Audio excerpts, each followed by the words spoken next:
teman-teman, perkenalkan nama saya Dima Warnekia, kelas 12 ATVPH, asal sekolah SMK Negeri 1 Lelepi Tumoy. Pada saat ini saya akan menjelaskan kembali materi kami, yaitu bahasa Indonesia. Soal pertama adalah unsur-unsur yang perlu diketahui dalam surat lamaran pekerjaan yang baik dan benar adalah: A. Menggunakan bahasa yang sopan. B. Menggunakan bahasa yang baik dan benar. C. Format penulisannya dengan manual atau tulis tangan. C. Sistematik dalam membuat tersebut lengkap. Soal kedua, teks editorial adalah artikel utama yang ditulis oleh redaktur yang merupakan pandangan redaksi terhadap suatu peristiwa atau berita aktual atau sedang menjadi sorotan, fenomena, dan konvensi menimbulkan perbedaan pendapat. Soal nomor 3, struktur dari sebuah novel atau cerita sejarah adalah: A. Orientasi. Orientasi adalah struktur dalam pembuatan novel sejarah yang bersifat kata pembukaan dan pengenalan tokoh, tempat, dan waktu, dan lain-lain. C. B. Pengungkapan peristiwa. Di dalam pengungkapan peristiwa adalah isi yang ada di cerita sejarah yang telah dibuat dalam teks. C. Konflikasi atau resolusi. Di dalam konflikasi dalam resolusi berita tentang isi yang diceritakan dalam sejarah yang bersifat permasalahan dan juga mempunyai solusinya. D. Koda.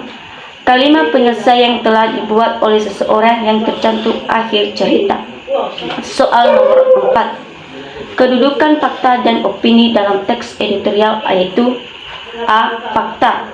Fakta bersifat kalimat yang nyata yang telah dibuat dalam teks editorial yang sesuai dengan kisah atau peristiwa yang dicantumkan dalam teks editorial.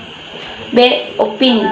Opini bersifat kalimat pendapat yang dilakukan oleh beberapa tokoh atau seseorang yang memberi pendapat pada peristiwa tersebut yang dicantumkan pada teks editorial.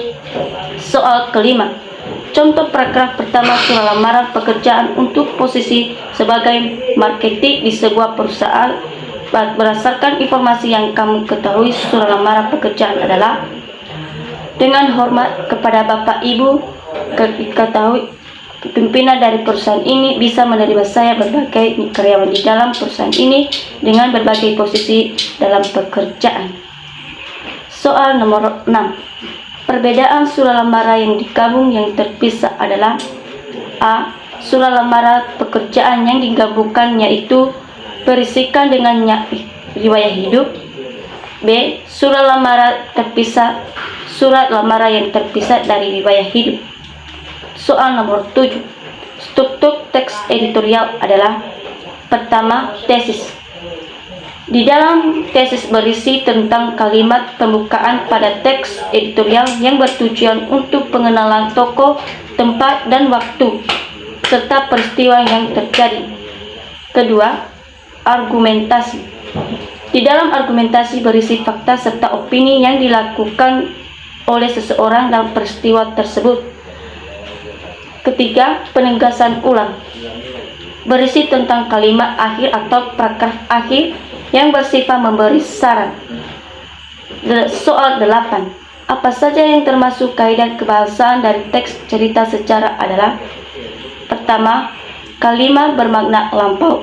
Kedua, kata yang menyatakan urutan waktu atau konjungsi kronologis atau temperatur.